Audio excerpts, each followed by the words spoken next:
So, hello and good evening, everyone, and welcome to today's presentation where NCDX presents Commodity Ki Pathshala. And today we will discuss with you about Kharif crops and how you can benefit from it. And I thank you all for taking out time from your busy schedule to attend this webinar today evening. I would like to introduce today's presenter and our expert on this topic, Mr. Ajay Kedia.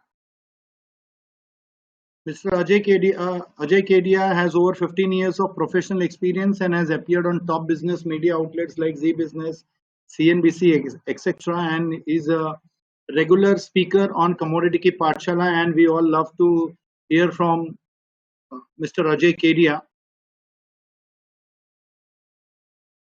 A recorded version of this webinar will be available for all of us. We would love to hear from you. While the presentation is on, you can raise your hand if you have any questions. You can ask in the Q&A session. Also, at the end of this session, we will take Q&A separately. For those who are joining us now, welcome from NCDX. So today's topic is Kharif crops, Kharif season, which is upcoming, and how can you benefit from it as participant of agro-commodity market. As we all know, Kharif crops are those that are sown in monsoon season and also known as monsoon crops. Today, while we are talking about Kharif crops, just to start, during this pandemic of COVID-19 in 2020, we have seen 21 to 25% increase in sown area of Kharif crops. In an encouraging sign from the farm sector and rural economy, agriculture operations across the country is progressing smoothly, with Kharif, which is summer crops, recording 21 to 25% higher sown area compared to corresponding period of last year. Acreage of all major Kharif crops such as paddy, pulses, cereals and oilseeds have crossed last year's corresponding figure despite lockdown-linked disruptions during the initial weeks and months. Underlining positive farm indicators while releasing the latest sown area, Agriculture Ministry has confirmed that the sowing area is higher as compared to last year by 25%. There is no impact of COVID-19. Sorry to interrupt, Amit ji, sorry to interrupt. थोड़ा हिंदी में भी समझाइए, हमारी audience थोड़ी हिंदी वाली भी है, तो अगर आप हिंदी में भी साथ साथ अगर समझा सकते हैं तो. बिल्कुल, मैं हिंदी में भी लूंगा. So there is no impact of COVID-19 on progress of area coverage under kharif crops. तो जैसे कि हम सब जानते, खरीफ क्रॉप्स जो होते हैं,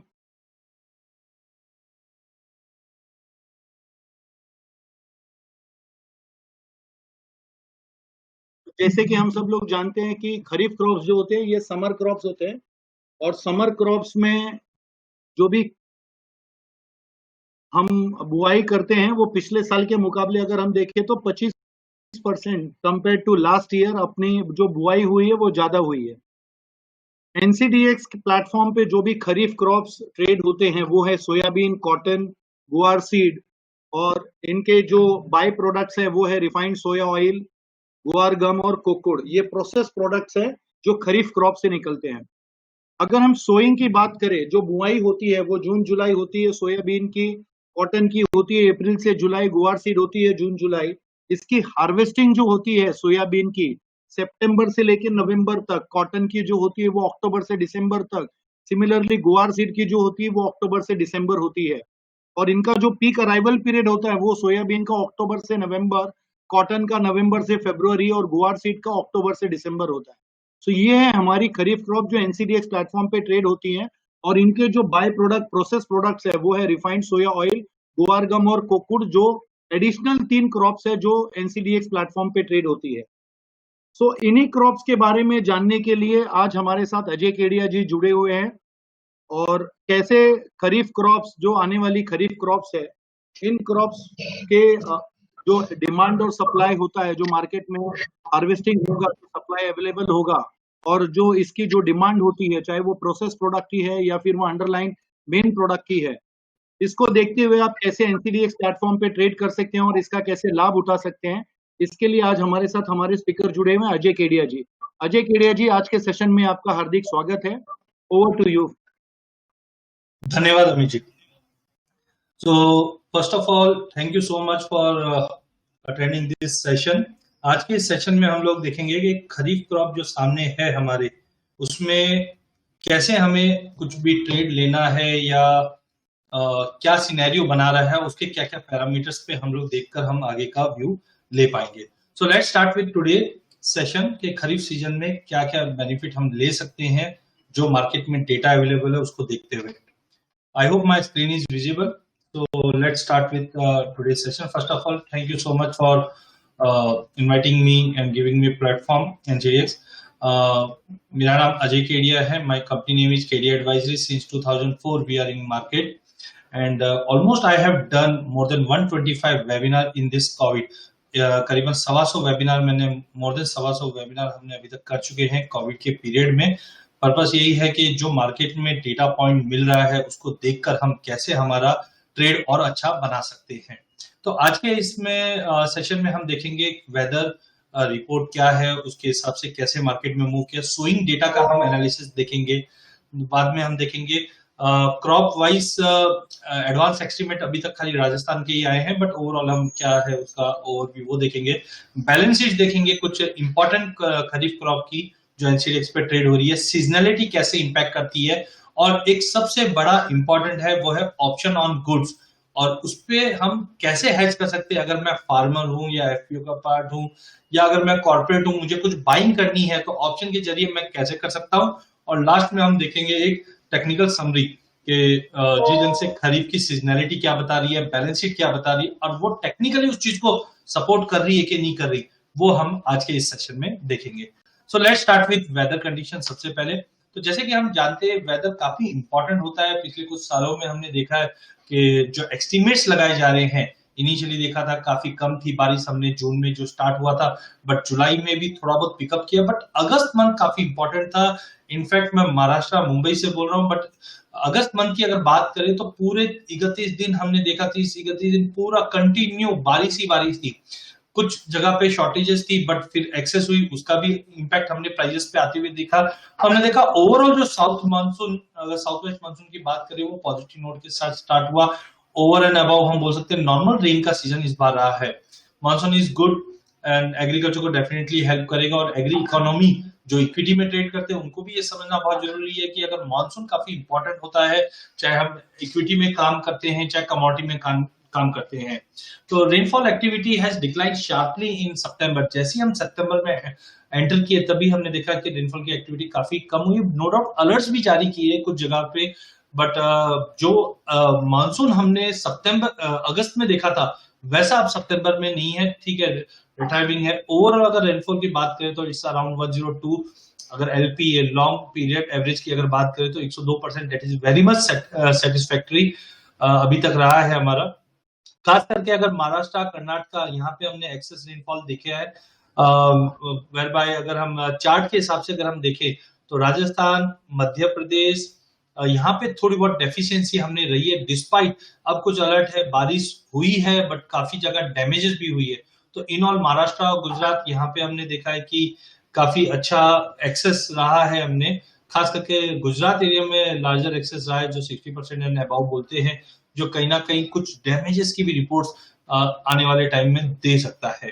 सो ओवरऑल हमने देखा, आईएमडी ने जिस ढंग से बताया है, ओवरऑल अगर हम पिछले 5-7 साल की बात करें तो मानसून इस बार हमारा सेटिस्फैक्टरी रहा है। कुछ जगह पे हमने डेफिसिट देखी है, कुछ जगह पे हमने ओवरऑल व्यू देखा है। अब मानसून जो अपडेट आ रहा है, वेदर अपडेट आ रहा है, उसको आपके ट्रेड में कैसे यूज कर सकते हैं, दैट इज मोस्ट इंपॉर्टेंट। तो उसके लिए मैं आपको बताना चाहूंगा, एक वेबसाइट है एक्यूवेदर.com पे आप जा सकते हैं। आप समझिए कोई भी आपकी क्रॉप हो, चाहे खरीफ क्रॉप हो चाहे रबी क्रॉप हो, सबसे इंपॉर्टेंट होता है मानसून। अगर मानसून टाइम पे रहेगा तो उसका इंपैक्ट पड़ेगा, टाइम पे नहीं है तो इंपैक्ट पड़ेगा, एक्सेस है तो इंपैक्ट पड़ेगा। तो मैंने एक एग्जांपल दिया है आपको गवार सीड का। गवार सीड जैसे कि हम जानते हैं मेजर एरिया जो है इसका वो राजस्थान एंड अपर नॉर्थ हम बोलते हैं। अब यहाँ पे अगर कोई भी वेदर कंडीशन में डिस्टर्बेंस होता है तो उसका इम्पैक्ट गवार के प्राइस पे पड़ता ही पड़ता है। तो सबसे इंपॉर्टेंट है, वेदर की जानकारी आपके लिए बहुत इंपॉर्टेंट है। तो हम देखते हैं कि अगर हम एक्यूवेदर की बात करें तो वेबसाइट पे जाकर आप अपना लोकेशन सेलेक्ट कर लेंगे तो अगले 7 दिन 10 दिन का जो ओवरव्यू है वो आपको मिल जाएगा। फॉर एग्जांपल मैंने एक टेंटेटिव आपका व्यू निकाल के दिखाया है आपको जुलाई से अगस्त के बीच में। हमने देखा था इनिशियली मानसून थोड़ा कमजोर पड़ा था, राजस्थान में डिले हुआ था, उसके बाद मानसून में पिकअप अच्छा हुआ था। तो इनिशियली बारिश के बाद जैसे जैसे यहाँ पे हम देखते हैं कि बादल छाए हुए हैं, बारिश पड़ सकती है, जैसे हमने देखा था जुलाई अगस्त में, तो इमीडिएटली प्राइजेस में करेक्शन आया। जहां पे हमने देखा कि मानसून नदारत है, राजस्थान में बारिश नहीं हो रही है, खास करके हमने 2 अगस्त 3 अगस्त 4 अगस्त ऐसे कंटिन्यू देखा, वहां पे प्राइजेस में इंपैक्ट भी पॉजिटिव पड़ते हुए दिखाई दिया। तो काफी इंपॉर्टेंट है एग्यू वेदर से अगर आप पर्टिकुलर लोकेशन स्टेट अगर ट्रैक करेंगे तो आपको एडवांस में इन 7 दिन 10 दिन महीना भर का आउटलुक भी, इवन इंटरनेशनल का भी आप पता कर सकते हैं कि वेदर कैसा रहने वाला है एंड अकॉर्डिंगली आप अपनी पोजीशंस हेज कर सकते हैं या प्रॉपर्ली बना सकते हैं। तो वेदर ऑलमोस्ट हमने देखा 102 LPA है जो कहीं ना कहीं काफी इंपॉर्टेंट था एग्री के लिए। So let's move to next slide. Next slide अब हम देखते हैं सोइंग डेटा कैसे रिवील करता है। हम जानते हैं कि सोइंग डेटा काफी इंपॉर्टेंट है, नो डाउट गवर्नमेंट धीरे धीरे डिजिटलाइजेशन हो चुका है, जो भी डेटा है वो वीकली बेस पे डेली बेस पे भी हम देखते हैं कुछ गवर्नमेंट की वेबसाइट से उस पर कंटिन्यू अपडेट होता है। तो आज हमने आपके लिए सैंपल के 3 स्टेट का डेटा लेके आए हैं। सबसे पहला आपके लेफ्ट साइड की अगर हम बात करें तो लेफ्ट साइड में राजस्थान है। तो राजस्थान का ये डेटा 20/8 तक का है, जो सोइंग पीरियड कंप्लीट हुआ, फाइनल सोइंग के डेटा आ चुके हैं, जिसमें हमने देखा कि पैडी के अंदर करीबन 8% के करीब के 8% से ज्यादा का हमने इस बार अचीवमेंट देखा है। पिछले साल अगर हम बात करें ये है 5 साल का एवरेज। 5 साल का एवरेज की अगर बात करें तो 187,000 हेक्टेयर के करीबन का एरिया था। पिछले साल करीबन 220 था। पिछले साल की स्विंग काफी अच्छी थी। और इस बार की अगर बात करें, इस बार का हमारा टारगेट था 200 का और हमने 217 अचीव किया है। मतलब जो गवर्नमेंट ने टारगेट रखा था राजस्थान में उससे बेटर हमने अचीव किया, जबकि पिछले साल 220 था, उससे थोड़ा सा कम है। इस ढंग से हम लोग सोइंग का डेटा, डिमांड दोनों को देखते हुए हम आगे वाले स्लाइड में देखेंगे बैलेंस शीट के अंदर कैसे हम एनालाइज कर सकते हैं कि प्राइस का मूव कैसे रहने वाला है। इसमें मैंने कुछ हाईलाइट्स रखे हैं, जैसे ये सेकंड हाईलाइट है मेज, जो एनसीएक्स पे भी ट्रेड होता है। हमने देखा 5 साल का एवरेज है 887 का, लेकिन इस बार की सोइंग हमने टारगेट देखा था 900 का और 934 हुआ है, जो पिछले टारगेट्स के मुकाबले काफी अच्छा रहा है। तो अगर सोइंग ज्यादा रहेगी तो डेफिनेटली प्राइजेस में इंपैक्ट पड़ेगा, बट आप जल्दी इस पे डिसीजन मत लीजिए, बिकॉज खाली राजस्थान में मेज नहीं उगता। हम अगर वहां पे गुजरात में देखेंगे तो गुजरात के अंदर आप देखें तो सोइंग में थोड़ा सा ड्रॉप है। तो हमको देखना पड़ेगा ओवरऑल सोइंग कैसी रही है, जो मैं अगले स्लाइड में आपको बताऊंगा। इंपॉर्टेंट स्लाइड के इंपॉर्टेंट क्रॉप के अंदर सोयाबीन आ जाएगी, जो राजस्थान के अंदर हमने 104% का सोइंग देखा है, जबकि गुजरात में यहाँ पे भी हमने देखा, ये सॉरी मेरे ख्याल से एरो गलत हो गया है, 122% का एप्रिसिएशन नॉर्मल एरिया का हुआ है गुजरात के अंदर। वहीं अगर हम कॉटन की बात करें, कॉटन 112 था। गुजरात गवार के अंदर देखें तो यहाँ पे एरिया में हमने ड्रॉप आते हुए देखा है, गुजरात के अंदर भी एरिया में ड्रॉप आते हुए देखा। तो इस ढंग से ये फ्रीली अवेलेबल है government of Rajasthan, government of Gujarat के वेबसाइट पे, जहां पे हम पता कर सकते हैं कि सोइंग का प्रोग्रेस कैसा है वीक ऑन वीक या मंथ ऑन मंथ। और अगर सोइंग ज्यादा है तो आप समझते हैं उस चीज को कि हमें प्राइस पे क्या इंपैक्ट पड़ेगा। सिमिलरली ये महाराष्ट्र का है। महाराष्ट्र के अंदर हमने देखा मक्के में सोइंग एरिया बढ़ा है। यहाँ पे हमने सोयाबीन के भी एरिया में हमने बढ़ोतरी आते हुए देखी है, जबकि कपास के अंदर यहाँ पे 4% के आसपास का एरिया में ड्रॉप है। तो इस ढंग से हम लोग सारे स्टेट के जो मेजर स्टेट है अगर उसका एनालिसिस करें तब भी हम पता कर सकते हैं। अदरवाइज आपको एग्रीकूप के ऊपर ये मिल जाएगा ऑल इंडिया में खरीफ क्रॉप का क्या सिचुएशन है। ये 11 सितंबर तक का डेटा है। तो अगर इसमें हम ओवरऑल निकाले तो हमने देखा है कि पल्सेस के अंदर, अदर पल्सेस के अंदर 11-11.5% का फॉल हुआ है। इसका इजाफा अगर हम बात करें तो कहां पे जाता हुआ दिखाई दिया, तो हमने देखा मूंगफली, हमने ग्राउंडनट के अंदर 30% का इजाफा होते हुए देखा है, सनफ्लावर ऑयल में इजाफा होते हुए देखा है, कैस्टर में 15% का फॉल है।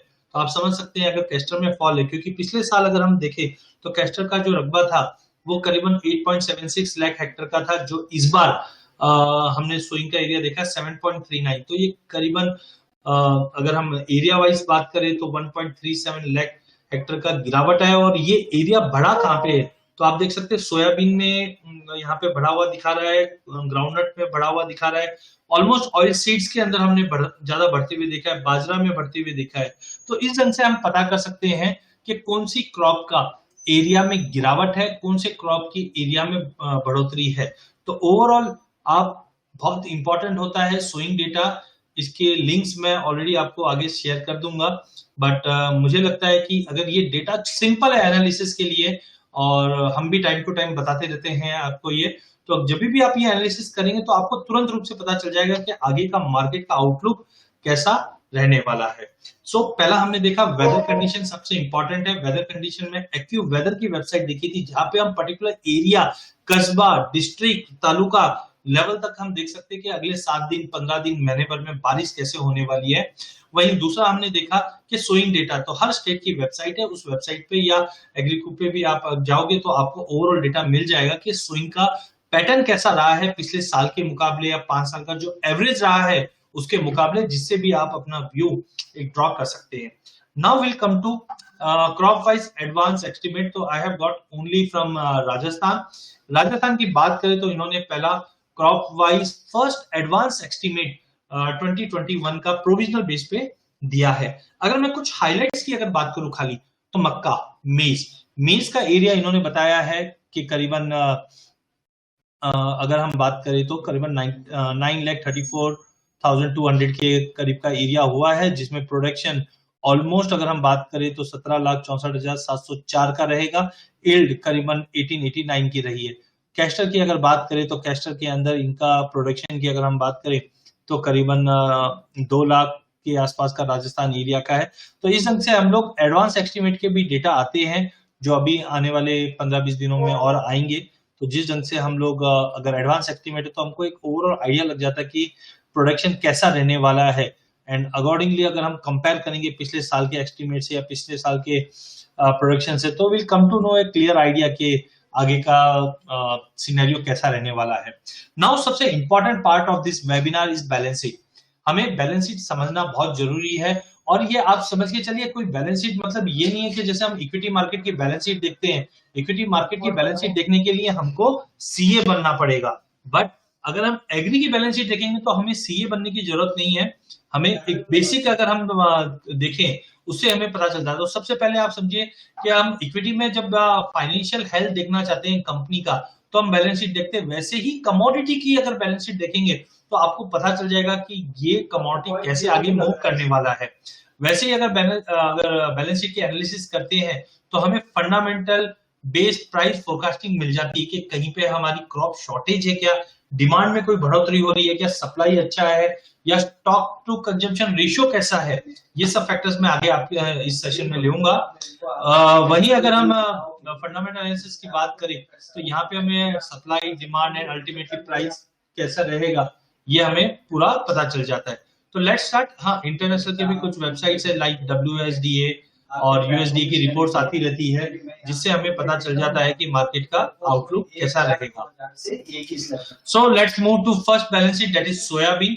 सोयाबीन का ये डेटा अगर हम बात करें तो 2018-19 में एरिया करीबन 11.33 के आसपास का था, जो पिछले साल ऑलमोस्ट सेम था। बट पिछले साल अगर हम देखें तो डैमेजेस काफी हुआ था बिकॉज ऑफ फ्लडिंग सिचुएशन, जहां पे हमने देखा था कि क्रॉप करीबन 93 के आसपास की थी, उससे पहले 109 की क्रॉप थी।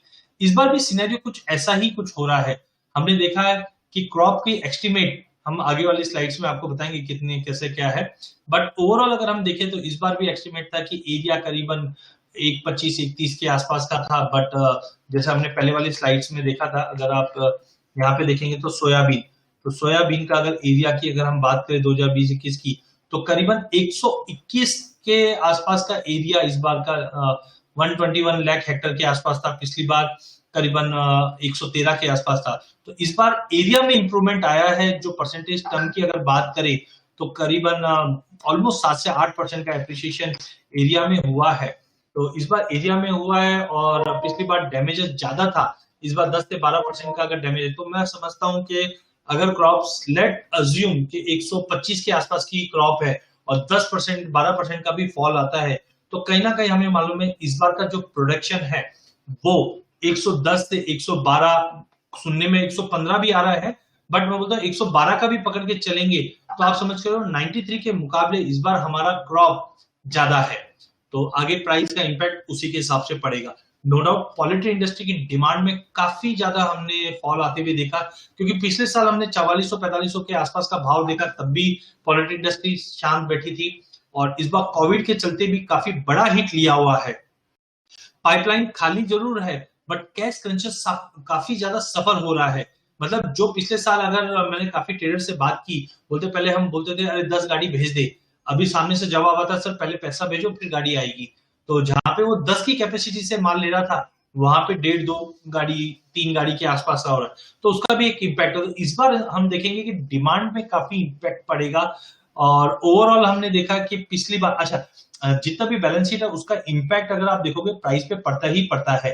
फॉर एग्जांपल अगर हमने देखा पिछली बार ये प्रोडक्शन का टोटल सप्लाई का डेटा आ गया हमारे पास, यहाँ पे एक्सपोर्ट तो नेग्लिजिबल है बिकॉज पैरिटी नहीं बैठ रही है, और टोटल यूसेज की कैरी आउट पोजीशन की बात करें तो हमारे पास अच्छा था। तो overall stock to use ratio हमने पिछले 2 सालों में हमने पिछले साल थोड़ा सा ड्रॉप हुआ था, करीबन 31% के आसपास का ड्रॉप दिखा रहा है, जिसके चलते हमने देखिए प्राइस को करीबन 4400 का भाव होते हुए देखा था, क्योंकि स्टॉक टू यूज रेशियो में हमने ड्रॉप देखा था। बट इस बार हमारा प्रोडक्शन अच्छा है, पोल्ट्री इंडस्ट्री की डिमांड ठीक है, रुक के आ रही जरूर है और आती भी रहेगी अगले 3-4 महीना, बट डिमांड ज्यादा इंप्रूव, आई डोंट थिंक इतना ज्यादा इंप्रूव हुआ, क्योंकि 2 दिन पहले ही, कल ही एक अपडेट आया था कि इजराइल में सेकेंड लॉकडाउन होने जा रहा है या हो गया है, जिस ढंग से अपडेट मुझे इंटरनेट सोर्स पे दिखाई दिया। तो अगर ऐसा लॉकडाउन वैसे सिचुएशन आती है तो अगेन बैक टू जीरो हम पहुंच जाएंगे, तो वो काफी कंसर्निंग है। साथ में यूएस और चाइना के बीच में तनाव भी बना हुआ, आज भी हमने देखा WTO का भी जो अपडेट आया था वो यूएस के अगेंस्ट था। तो ऐसे कुछ मिक्स फंडामेंटल आते रहेंगे, बट ओवरऑल मुझे लगता है जो करंट बैलेंस शीट के हिसाब से इस बार हमारे पास सप्लाई काफी अच्छी है डिमांड के मुकाबले। वहीं अगर हम कॉटन की बात करें तो सिमिलरली ये हमने 2016 से लेकर 21 तक का एस्टिमेट निकाला हुआ है। इस बार अगर हम कॉटन की बात करें, जिसका इंपैक्ट कॉटन सीड ऑयल की जो एनसीडीएक्स पे है उस पर इंपैक्ट पड़ेगा ही पड़ेगा, तो हम देखेंगे हमारा ओपनिंग स्टॉक काफी ज्यादा है। एरिया में ड्रॉप आया करीबन 6% का, प्रोडक्शन में हमारा 7% का एक्सपेक्टेड ड्रॉप है, यील्ड में भी ड्रॉप है, इंपोर्ट में भी ड्रॉप है, ओवरऑल सप्लाई फिर भी 14% से बढ़ी हुई है। एक्सपोर्ट में इजाफा हो सकता है बिकॉज रुपी में जो गिरावट है इसका कहीं ना कहीं पॉजिटिव इंपैक्ट हमारे कॉटन पे पड़ेगा। साथ में डोमेस्टिक कंजम्पशन में अब बताया जा रहा है कि धीरे धीरे इंप्रूवमेंट होगा, but overall stock to use ratio में ड्रॉप दिखा रहा है। तो अगर स्टॉक टू यूज रेशियो में ड्रॉप है तो कहीं ना कहीं ये एक कॉटन कॉम्प्लेक्स के लिए सेंटिमेंट पॉजिटिव करता हुआ दिखाई देगा, तो इस पर ध्यान रखना। वहीं अगर हम गवार कॉम्प्लेक्स की बात करें तो गवार कॉम्प्लेक्स में भी हमने देखा कि ओपनिंग स्टॉक अप्रोक्सीमेटली बता रहा हूं मैं 16 के मुकाबले 13.5 आया।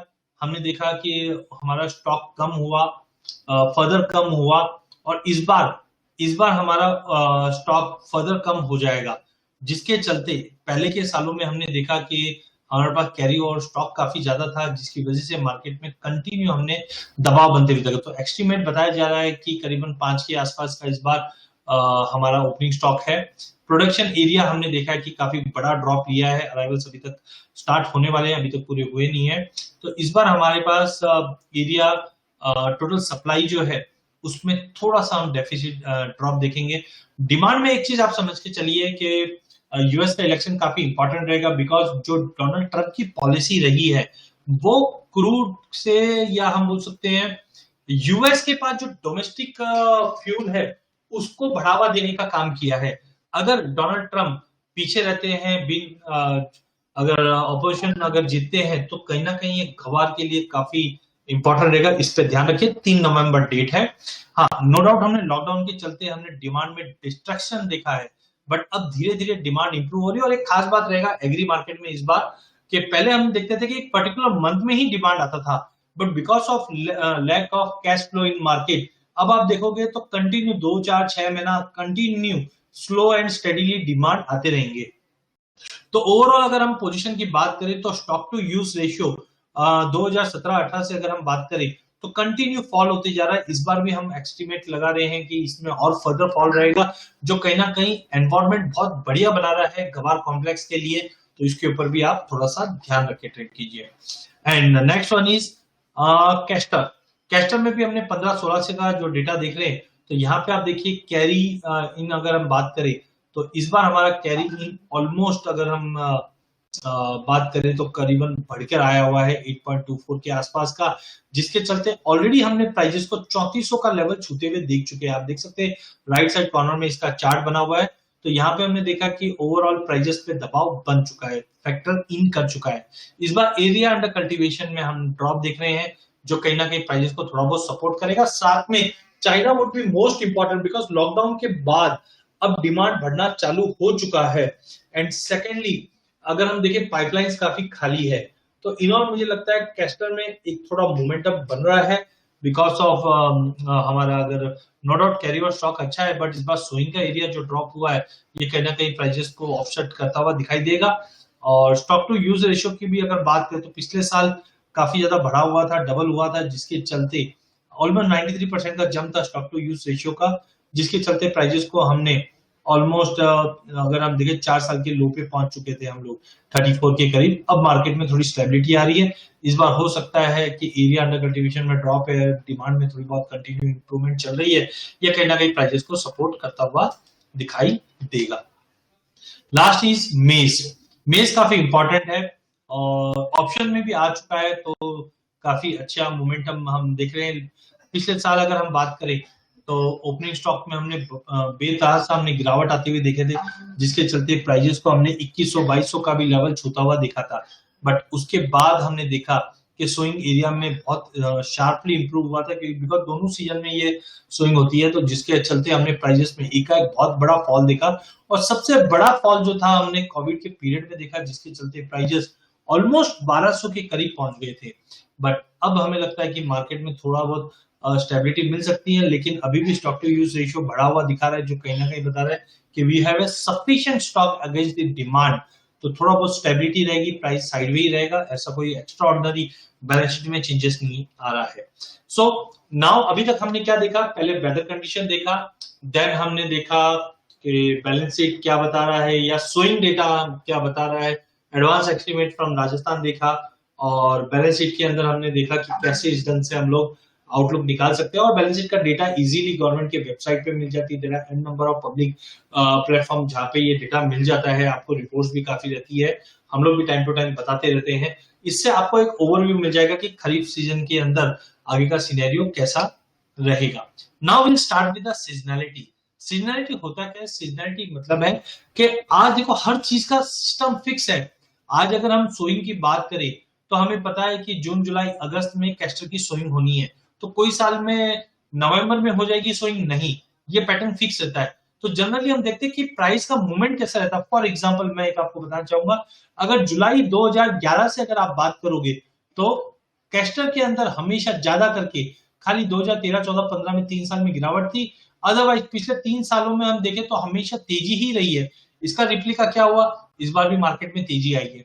2017, 18, 19 तीनों साल में हमने कैस्टर के, इवन 2015 में भी हमने देखा कैस्टर में तेजी थी, इस बार भी इंपैक्ट पड़ा है।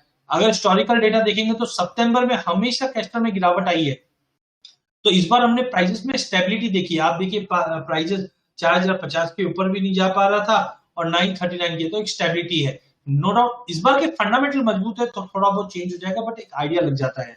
तो सीजनैलिटी हमें बताता है कि पिछले 5-7 सालों में, 10 सालों में प्राइसेस में कैसा मूव रहता है।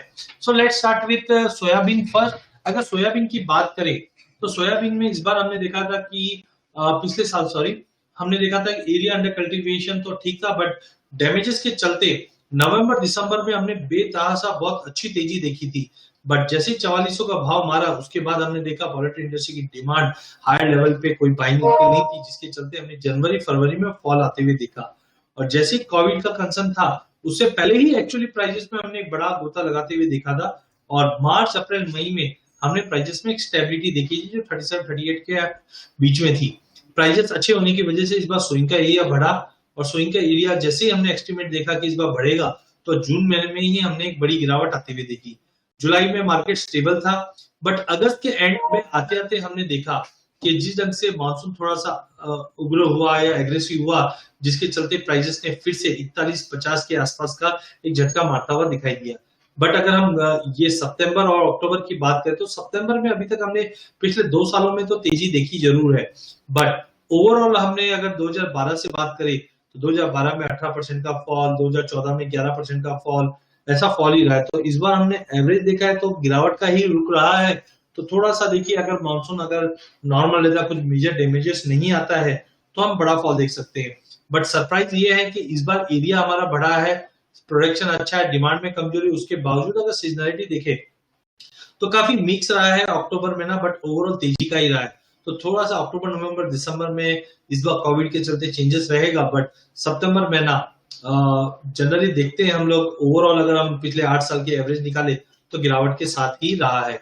वहीं कैस्टर की बात करें तो सितंबर मंथ पिछले साल गिरावट का था, बट ओवरऑल सितंबर गिरावट का ही रहा। तो हमने कंसोलिडेशन देखा है, बट जिस ढंग से इस बार एरिया अंडर कल्टीवेशन में ड्रॉप देखा है, प्रोडक्शन में ड्रॉप है, ये कहीं ना कहीं अक्टूबर महीना काफी बड़ा तेजी के साथ ले सकता है। इनफैक्ट 2018 में अगर आप देखोगे तो 22% से ज्यादा की तेजी आई थी।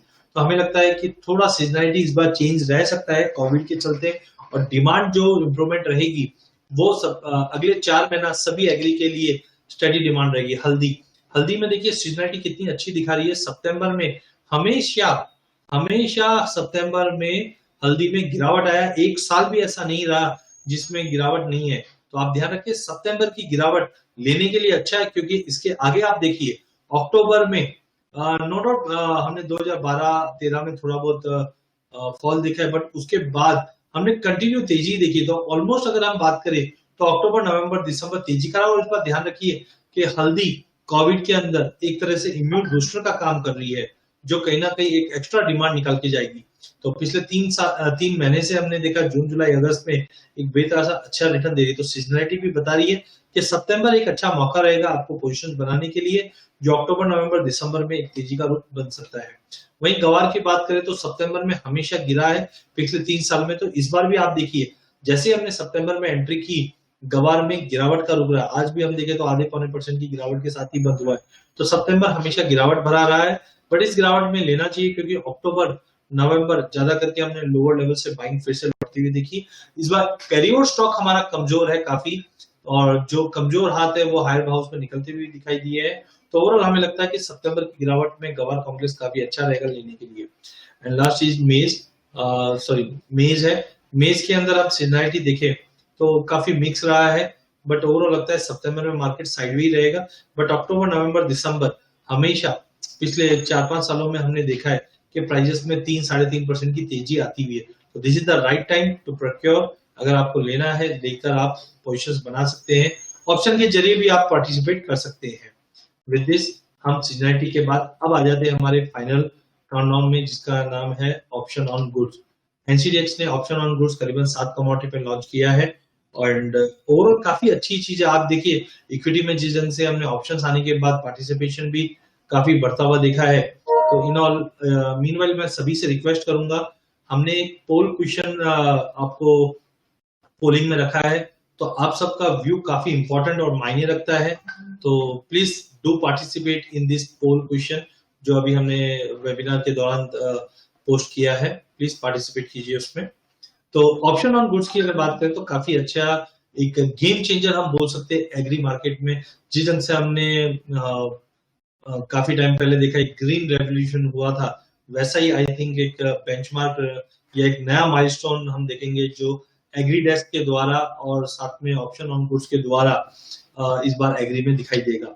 तो सबसे पहले हेजिंग काफी इंपॉर्टेंट है, हेजिंग के साथ भी कर सकते हैं, या आप ऑप्शन का एक अच्छा एग्जांपल मैं यहाँ पे लेके आया हूँ आपके लिए। सपोज करो आप फार्मर है और आपके पास रिस्क क्या है कि अभी हार्वेस्ट सीजन सामने चालू होने वाला है और भाव में एक बड़ी गिरावट आ सकती है, सबको पता है, क्योंकि इस बार प्रोडक्शन अच्छा है, भाव में गिरावट आ सकती है। तो ऐसे टाइम पे आप ऑप्शन का कैसे यूज कर सकते हैं?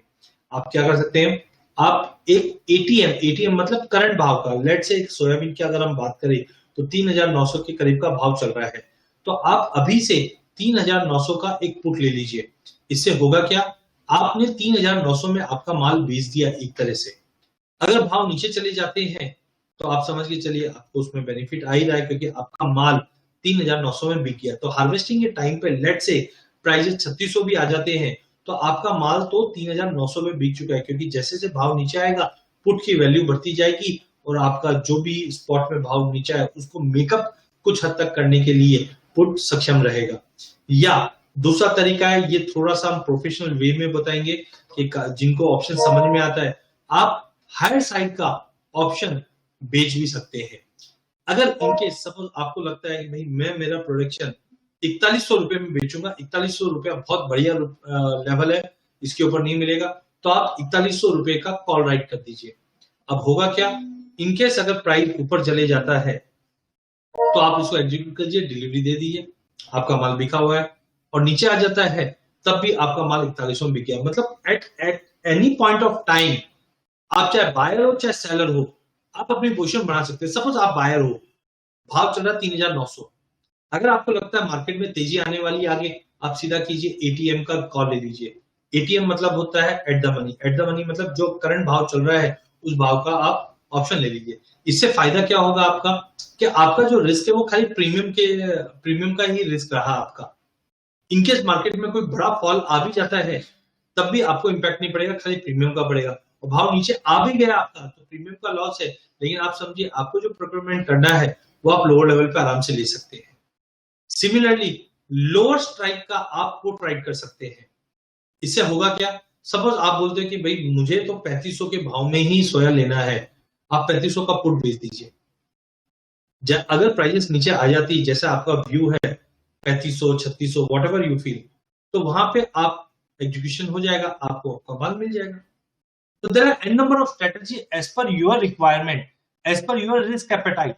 हम लोग हाजिर को भी ऑप्शन के साथ मर्ज करके एक अच्छी स्ट्रेटजी बना सकते हैं। और खास बात ब्यूटी ऑफ दिस प्रोडक्ट क्या है कि ऑप्शन ऑन गुड्स है। अगर आप जैसे हम लोग फ्यूचर्स के अंदर देखते हैं जो पहले लॉन्च हुआ था, उधर एक मार्जिन स्पाइक हुआ करता था, क्योंकि ऑप्शन जो है वो फ्यूचर के अंदर डिवॉल्व होता था। बट अब ये ऑप्शन अब सीधा डिलीवरी मैकेनिज्म में चले जाएगा और कॉन्ट्रैक्ट स्पेसिफिकेशन, कॉन्ट्रैक्ट की जो है सब चीज सेम है, उसमें कोई बदलाव नहीं है, कोई चेंज नहीं है। इस ढंग से भी आप इसमें पार्टिसिपेट कर सकते हैं। नेक्स्ट, सिमिलरली मेज का भी मैंने वही एग्जांपल दिया है। आपको लगता है कि मेरा माल अभी आने वाला है, सभी का आएगा तो भाव टूट सकता है, तो इमीडिएटली आप ऑप्शन के जरिए पोजीशन बना सकते हैं। अगर आप बायर हो, आपको लगता है कि अगले 3 महीने के लिए मुझे मेरा पाइपलाइन तैयार करना है, तो अकॉर्डिंगली भी हम ऑप्शन में स्ट्रेटजी बनाकर हेल्प कर सकते हैं आपकी, कि कौन से भाव में प्राइस का आउटलुक कैसा, जो हम अगले स्लाइड में देखेंगे।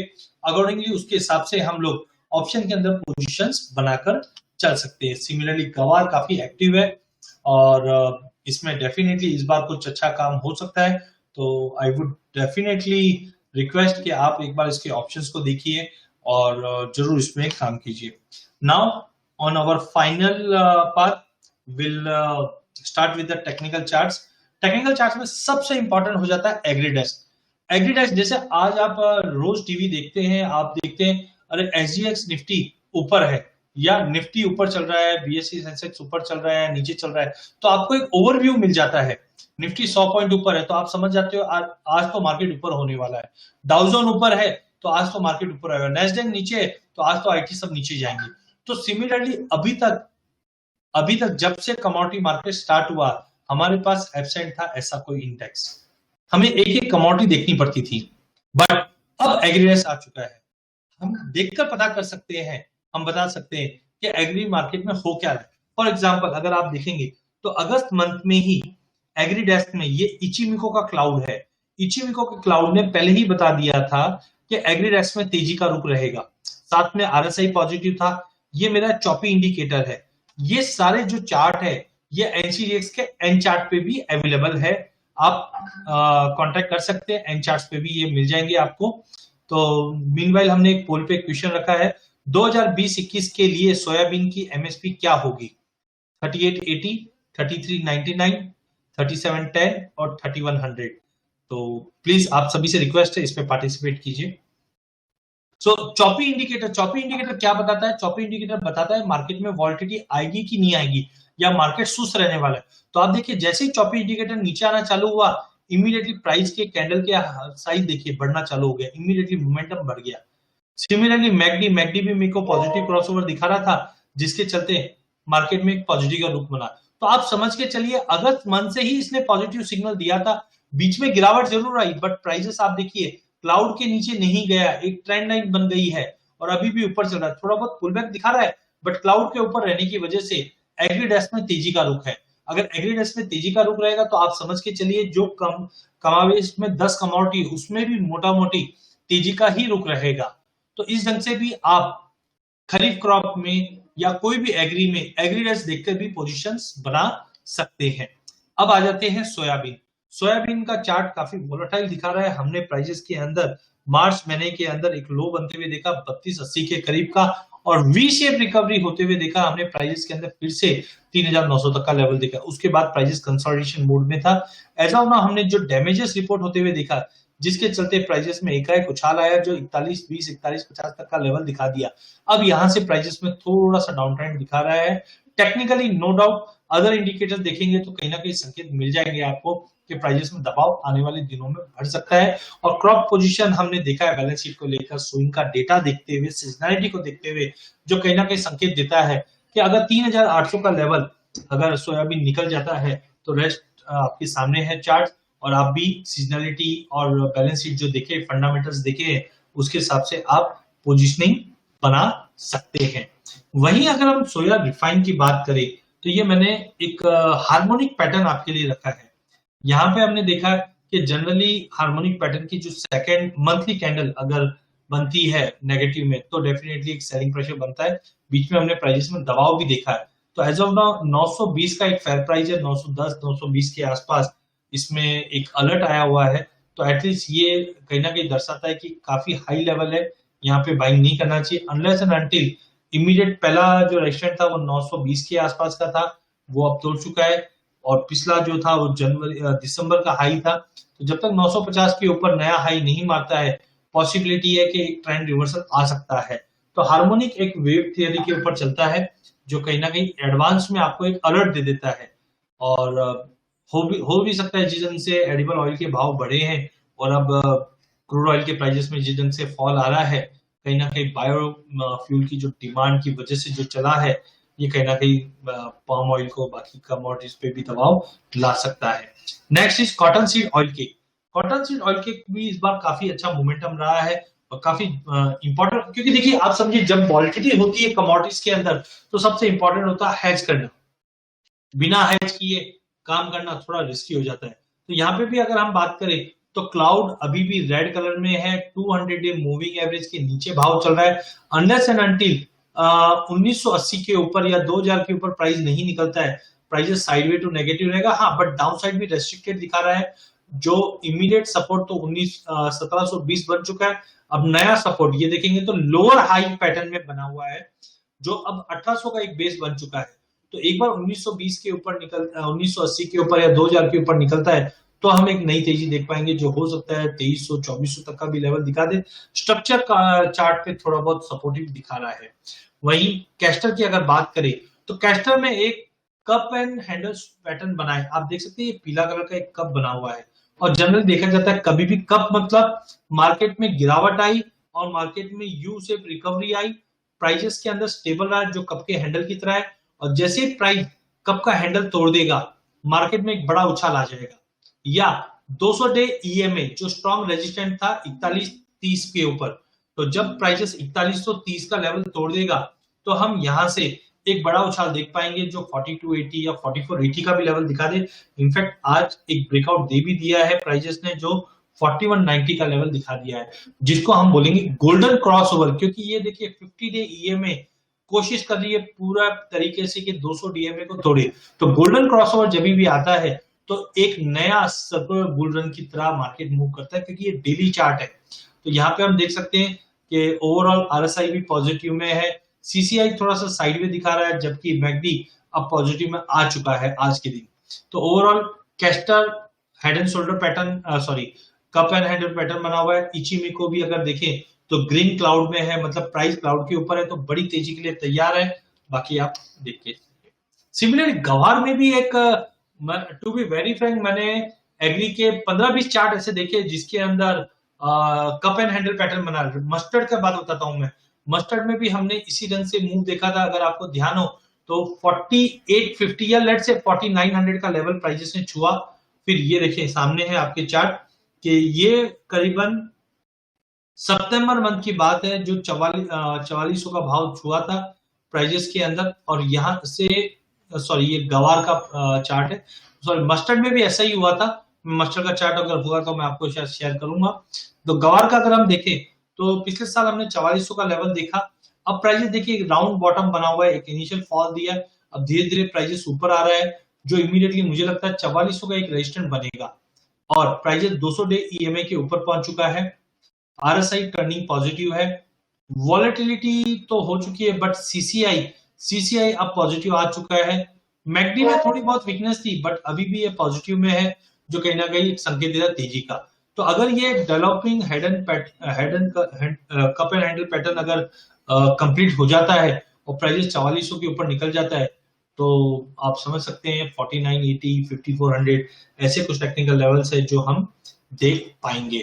तो ओवरऑल स्ट्रक्चर हमने देखा। गवार गम की बात करें तो गवार गम में जब सब तेजी में थे तो हमारा एक पैटर्न बना था 6678 पे हार्मोनिक पैटर्न। हार्मोनिक पैटर्न जैसे ही बना प्राइजेस में एक बड़ा फॉल आते हुए देखा बट ये प्राइजेस 100% ऑफ रिट्रेसमेंट पे आके रुक गया था और करीबन 5875 का एक बेस बन चुका है। प्राइजेस में तेजी जरूर आई बट 6400 का लेवल तोड़ नहीं पा रहा है। एक बार प्राइजेस 6400 के ऊपर निकल जाता है या थोड़ा पुल बैक आता है वापस 6120-30 जो आज भी हमने आधे % की गिरावट देखी है, एक बार 6400 के ऊपर निकला तो हम समझते हैं कि करीबन 7000 का एक इनिशियल बेस बनेगा प्राइजेस के अंदर और इमीडिएट रेजिस्टेंट रहेगा 6700 का। इस ढंग से देखिए आप जो भी मैंने आज के सेशन में लिया है तो आप समझिए पहले वेदर समझना बहुत जरूरी है क्योंकि काफी जन समझते हैं कि भाई अगर हमको कोई ट्रीट मिल जाएगा तो हम काम कर लेंगे। ऐसा नहीं होता है, आपको मार्केट का पूरा मैकेनिज्म समझना पड़ता है।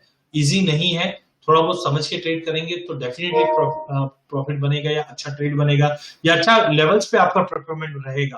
तो वो आपको समझना बहुत जरूरी है। तो पहले आज के सेशन में हमने देखा वेदर कंडीशन क्या है, वेदर कंडीशन को समझेंगे तो हमारा एक ओवरव्यू मिल जाएगा कि मौसम कैसा रहा है, बारिश कैसी रही है। इसके बाद हमने देखा स्विंग कैसी रही है। तो हर स्टेट का अपना अपना स्विंग का डेटा आता है, डेटा देखकर हम पता कर सकते हैं कि मार्केट में इस बार स्विंग कहाँ हुई है, कैसे हुई है, कम हुई है कि ज्यादा हुई है। फिर एडवांस एस्टिमेट के डेटा अभी आने चालू हो जाएंगे बट राजस्थान का आ चुका है जो मैंने आपके साथ शेयर किया था। देन हमने बैलेंस शीट देखा, बैलेंस शीट से हमें ये पता चल जाता है कि पिछले 2-3 सालों का ट्रेंड क्या रहा है और ये काफी इंपॉर्टेंट है। हमने काफी कमोडिटीज के अंदर इस पे काम किया है, जैसे चने का था, अभी चना मस्टर्ड की बात करें रबी की, तो जिस ढंग से भाव बढ़े हुए हैं तो डेफिनेटली फार्मर्स अट्रैक्ट होंगे। एरिया अंडर कल्टीवेशन इस बार मस्टर्ड का बम्पर होने वाला है। अगर बम्पर एरिया होगा तो भाव पे डेफिनेटली इम्पैक्ट पड़ेगा। चने में भी हमने देखा कि इस बार भाव अच्छे होने की वजह से area under cultivation, no doubt 20 दिन है हमारे पास सोइंग के लिए बट अक्टूबर में जब सोइंग होगी तो ये 2 कमोडिटी पे ध्यान रखिए जहां पे बम्पर सोइंग हो सकती है। इनफैक्ट हो सकता है कि मस्टर्ड इस बार मसालों का भी रकबा एरिया काटेगा, कम होगा। खास करके Gujarat Rajasthan border, Gujarat MP border, Rajasthan MP border, ये जो एरिया है जहां पे धनिया जीरा जो काफी कमोडिटीज है यहाँ पे इसका इम्पैक्ट पड़ेगा। तो आप समझ के चलिए कि सोइंग का पैटर्न, सोइंग का डेटा, प्राइस, बैलेंस शीट, ये काफी इंपॉर्टेंट फैक्टर्स है। इसको नहीं देखेंगे तो कहीं ना कहीं अधूरा ट्रेड रहेगा हमारा। इसके बाद हमने देखा कि सीजनलिटी हमें एक बताता, आज हमें पता है कि दिवाली अक्टूबर नवंबर में आता है तो अक्टूबर नवंबर में ही आएगी और डिमांड ओवर टाइम पे भी इंप्रूव होगी। तो सीजनलिटी समझना बहुत इंपॉर्टेंट है। लास्ट हमने टेक्निकल ऑप्शंस का देखा सबसे पहले कि ऑप्शन के जरिए भी आप कोई भी भाव में, सपोज करो आप सोयाबीन 3900 है, आपकी इच्छा है कि मुझे 4100 में बेचना है तो फ्यूचर में या हाजिर में 2 ही ऑप्शन है आज आपके पास, या तो आप हाजिर में पोजीशन बना सकते हैं या फ्यूचर में बना सकते हैं, लेकिन 4100 के भाव तक आपको वेट करना पड़ेगा। बट ऑप्शन एक ऐसा तरीका है जो आज आप 3900 के लेवल पे भी 4100 के हिसाब से भी पोजीशन, चाहे आपको तेजी लग रही हो चाहे मंदी लग रही हो, आप 4100 के भाव से भी पोजीशन बना सकते हो और 3600 के भाव से भी पोजीशन बना सकते हो। तो ऑप्शन के लिए आप बिल्कुल कांटेक्ट कर सकते हैं एनसीडीएक्स के हेल्प डेस्क पे या आपके आरएम को, और डेफिनेटली ऑप्शन एक गेम चेंजर रहेगा एग्री के अंदर। टेक्निकली हमने एक ओवरव्यू देखा, और हमारा वे क्या रहता है कि हम अगर फंडामेंटल और टेक्निकल, जैसे गाड़ी चलाते हैं तो हम बाहर के सिग्नल भी देखते हैं और भीतर के सिग्नल भी देखते हैं, तब जाके गाड़ी प्रॉपर चलती है। तो सिमिलरली हमने फंडामेंटल देखा कि खरीद के क्या फंडामेंटल थे, और उसको प्लॉट करके कोशिश की कि प्राइस पे कैसा दिखेगा, और उसके बाद हमने एनालाइज किया कि प्राइस आउटलुक कैसे क्या रह सकता है। तो with this I finish my session. Thank you so much. In case कुछ क्वेरी है तो you can connect with NCDX team and my team any time. Thank you so much.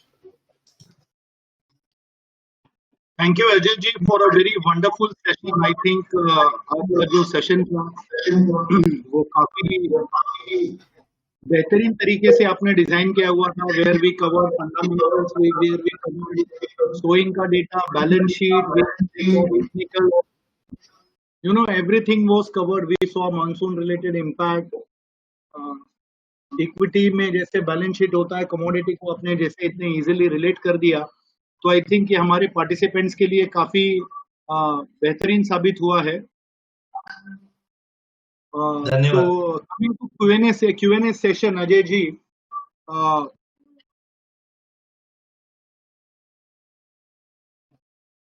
so I think any crop damage report or anything is not available with us directly. But yes, anything with respect to technical analysis, Ajay sir is the right person to answer you.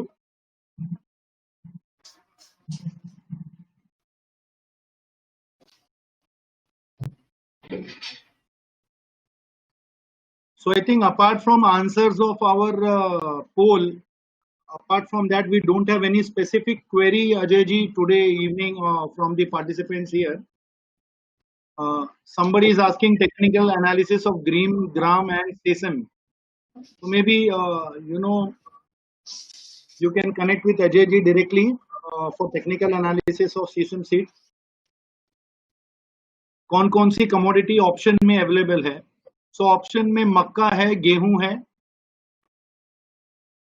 Wheat है, मक्का, wheat, RM seed है, राई, चना है, soybean है, गुआर गम है और गुआर सीड है। ये 7 कमोडिटीज हैं जो ऑप्शंस ऑन इन गुड्स में अवेलेबल है।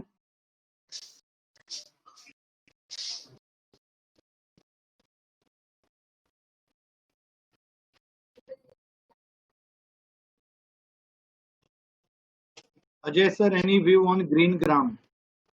So Nikhil ji, you can connect with Ajay ji directly, and you know he will answer your query. All seminars are good, but need video on mail. So what we will do is, Anuj ji, we will send you the links of the previous as well. You can connect with askus@ncdx.com, and we definitely have your email ID. Manohar ji Jindal, we will connect with you. If you can share your number, one of our business or product team member will get back to you. And Ajay ji का जो भी presentation है, surely we will share the presentation with all of you. Corona को लेकर demand में कोई गिरावट आ सकती है, all commodity.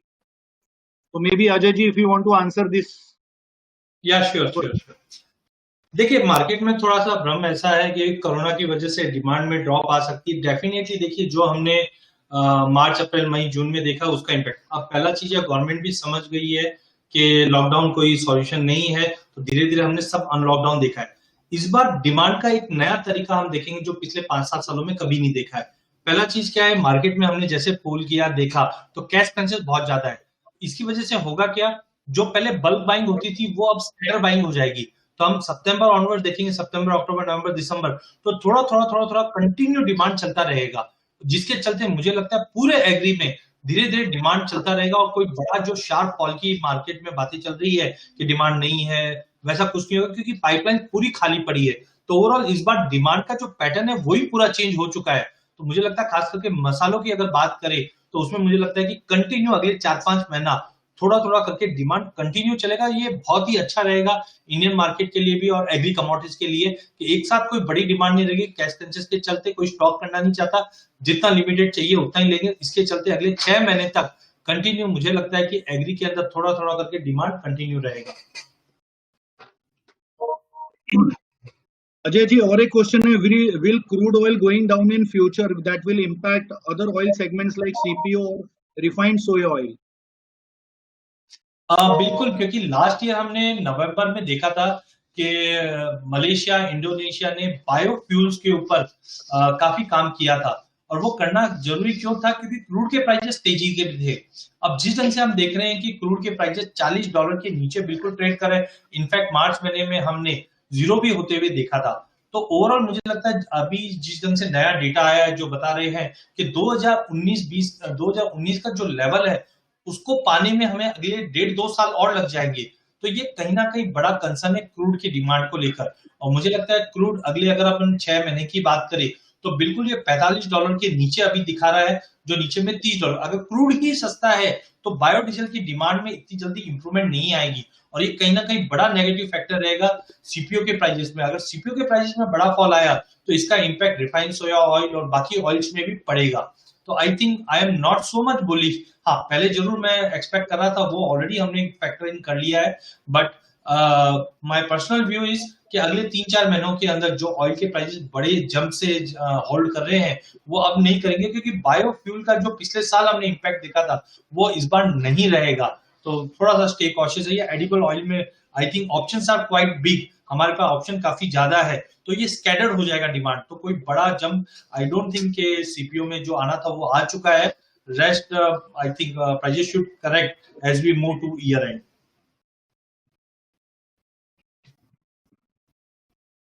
Thank you Ajay ji. With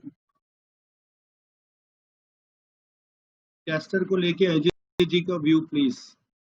so I think this is more of a commodity की पाठशाला प्लेटफॉर्म। अगर किसी को स्पेसिफिक किसी कमोडिटी का व्यू जानना है तो अजय जी के कॉन्टैक्ट डिटेल्स यहाँ पे अवेलेबल है। You can connect with Ajay Kedia ji and he will help you for further. This is more to understand the technicals की कैसे हम टेक्निकल्स को लेके एग्रो कमोडिटी को ट्रेड कर सकते हैं, क्या क्या टेक्निकल्स यूज किया जा सकता है, what are the fundamental factors which help us to take informative decision हम जो लेते हैं वो क्या फंडामेंटल्स होते हैं, जैसे डिमांड एंड सप्लाई है, सोइंग है, उसके बाद में हार्वेस्टिंग में आपका क्रॉप अराइवल कितना होता है, इन सब चीजों से गवर्नमेंट की पॉलिसीज क्या है, इंपोर्ट ड्यूटीज क्या है, एक्सपोर्ट को कितना बढ़ावा दे रहे हैं, और स्टॉक इन हैंड कितना है गवर्नमेंट के पास, फ्री ट्रेड कितना है, गवर्नमेंट का इंटरवेंशन कितना है, इन सब चीजों से जो है ये फैक्टर्स जो हैं कमोडिटी के प्राइसेस को ड्राइव करते हैं।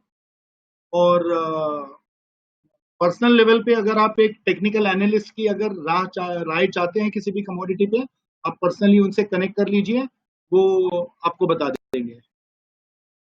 एफपीओ के लिए कैसे फायदेमंद है एनसीडीएक्स? तो जैसा कि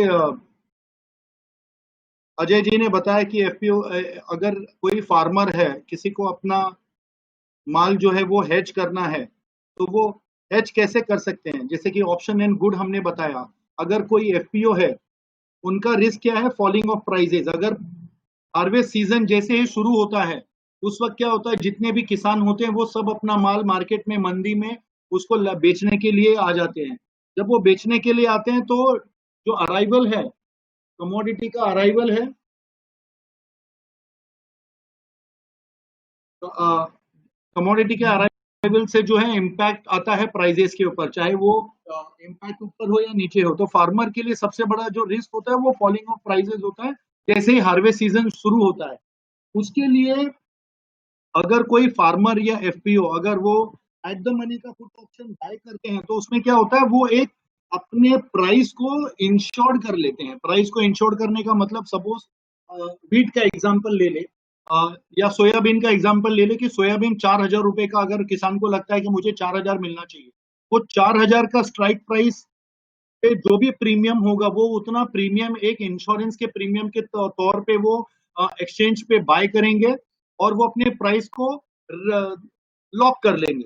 अब मार्केट में, फ्यूचर्स मार्केट में किस डायरेक्शन में प्राइस जाता है, वो 4,000 के नीचे जाता है तो फार्मर को 4,000 रुपया मिलना ही मिलना है, और अगर वो 4,000 के ऊपर जाता है तो ऊपर का जो भी होगा वो फार्मर का बेनिफिट होता है। सो पुट ऑप्शन बाय करना एक एफपीओ या फार्मर के लिए ये हो जाता है कि उनका जो प्राइस रिस्क है वो लॉक हो जाता है। ये जो फैसिलिटी है ना आपको मंडी में मिलेगा, ना आप इंडिविजुअल लेवल पे किसी से डील कर सकते हैं, बिकॉज क्या गारंटी है कि आपने जो उनके साथ में तय किया सौदा वो उसको ऑनर करेंगे। बट एक्सचेंज के प्लेटफॉर्म पे जब आप कोई फार्मर या कोई एफपीओ आके ट्रेड करता है तो एक्सचेंज की गारंटी होती है कि आप जिस प्राइस पे ट्रेड कर रहे हैं, जिस कॉन्ट्रैक्ट को ट्रेड कर रहे हैं, जिस प्राइस लेवल पे आप एंटर कर रहे हैं, उसका सेटलमेंट और क्लियरिंग का गारंटी एक्सचेंज का क्लियरिंग कॉर्पोरेशन लेता है और वो एक्सचेंज की जिम्मेवारी होती है।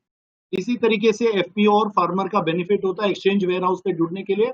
दूसरा चीज है जब वो क्वालिटी चीज एक्सचेंज पैरामीटर्स पे, एक्सचेंज के जो गाइडलाइंस है, एक्सचेंज के जो क्वालिटी पैरामीटर्स हैं जो प्रोडक्ट के, उस पैरामीटर के बेसिस पे अगर किसान का या एफपीओ का माल होता है तो उनको जो है अच्छा दाम मिलता है, जो मंडी में मिलना थोड़ा सा मुश्किल होता है।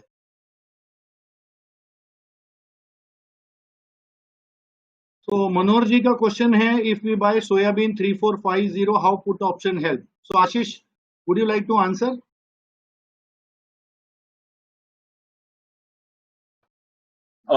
Sir, if you want to buy 3450 put option, so currently जैसे हम अभी पहला तो अगर मैं समझ रहा हूँ सही तो आप ये नवंबर महीने के लिए बात कर रहे हैं जब आपकी फसल रेडी रहेगी, तो उस टाइम पे सर आप 3450 तो बहुत नीचे हो गया सर भाव। अभी करंटली भाव जो चल रहे हैं एनसीडीएक्स के नवंबर का महीने का भाव है 3920 का।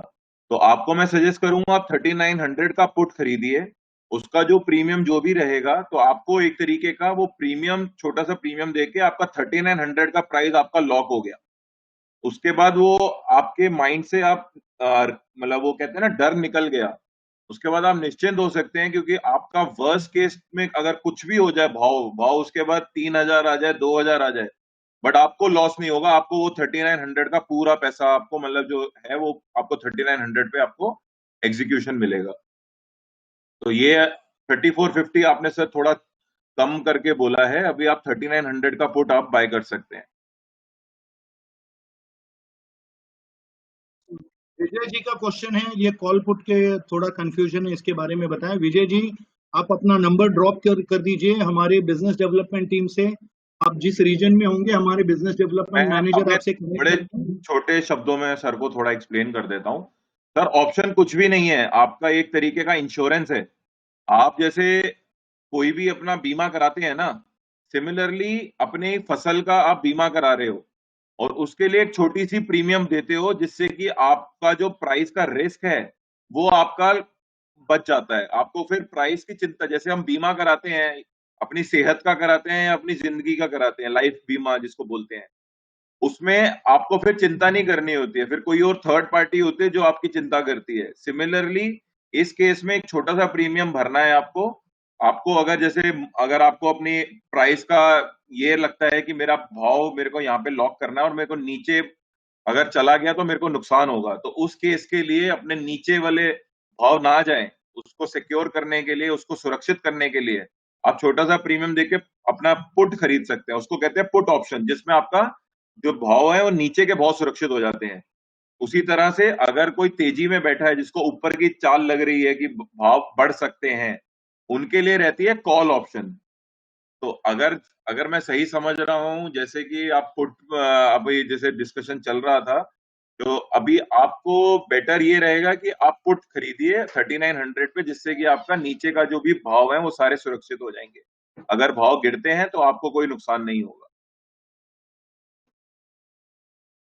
सर ये पुट प्रीमियम जो है ये तो सर बहुत मतलब कहते हैं ना बहुत ज्यादा ये डिपेंड करता है कि भाव क्या चल रहे हैं और उस समय का क्या सिनारियो है। तो आपसे मैं रिक्वेस्ट करूंगा, आप इसके लिए अभी आपने नंबर दे दिया, इससे हमारी टीम से कोई आपको कनेक्ट करके प्रॉपर इस पे आपको डिस्कशन कर लेगा सर। फर्दर और कोई सवाल है Amit? No, Ashish, so I think it was a wonderful session where we have a lot of interaction and Q&A today. हमारे साथ जुड़े रहिए। फिर से वीट और पैडी का हमारा दूसरा सेशन शुरू होगा 18 सितंबर को से शाम को 5 से 6 बजे, जो परसों है।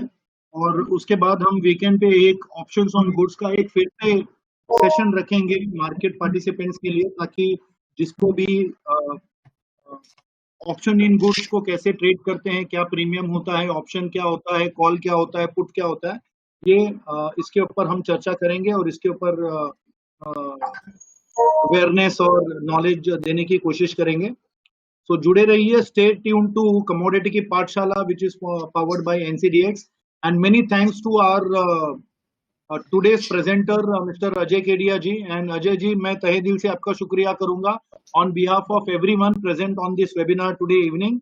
Thank you so much. Thank you so much. We will love to see you again in another session of Commodity Ki Pathshala. Till that time, we take your leave. Have a good evening.